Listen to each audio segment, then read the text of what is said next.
Corona संकट के मसले पर जिलाधिकारियों संग गुरुवार को प्रधानमंत्री नरेंद्र मोदी ने मीटिंग की।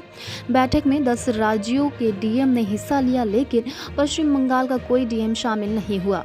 इस मीटिंग के बाद पश्चिम बंगाल की मुख्यमंत्री ममता बनर्जी ने प्रेस कॉन्फ्रेंस की। ममता बनर्जी ने केंद्र सरकार और पीएम मोदी पर गंभीर आरोप लगाए।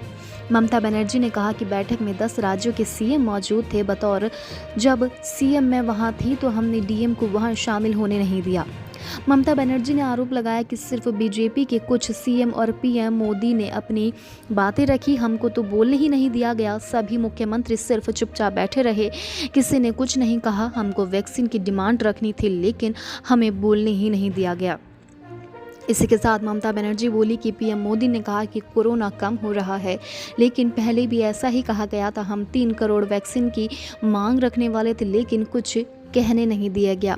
इस महीने 24 लाख वैक्सीन मिलनी थी, लेकिन सिर्फ 13 लाख ही मिल पाई।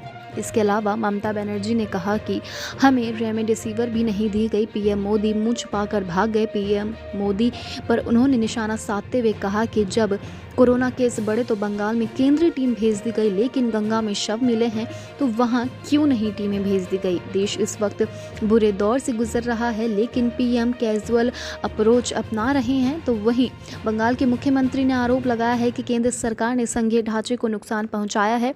ऑक्सीजन, दवाई, वैक्सीन कुछ भी उपलब्ध नहीं है। अगर केंद्र के फॉर्मूले पर चले तो इनके लिए 10 साल का इंतजार करना होगा। बंगाल में टीकाकरण की स्पीड इसलिए धीमी है क्योंकि वैक्सीन नहीं मिल रही है। हमने 60 करोड़ रुपए की वैक्सीन निजी स्तर पर खरीदी है। तो वहीं ममता ने सवाल किया कि कोविड की दूसरी डोज 3 महीने बाद ही क्यों दी जा रही है, क्या कोई कारण है।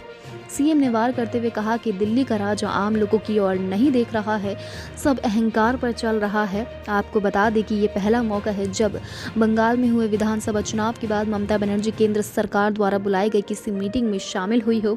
इससे पहले कई मीटिंग में वह गई ही नहीं। खैर, इस मुद्दे पर आपकी क्या राय है, हमें कमेंट के जरिए ज़रूर बताएं।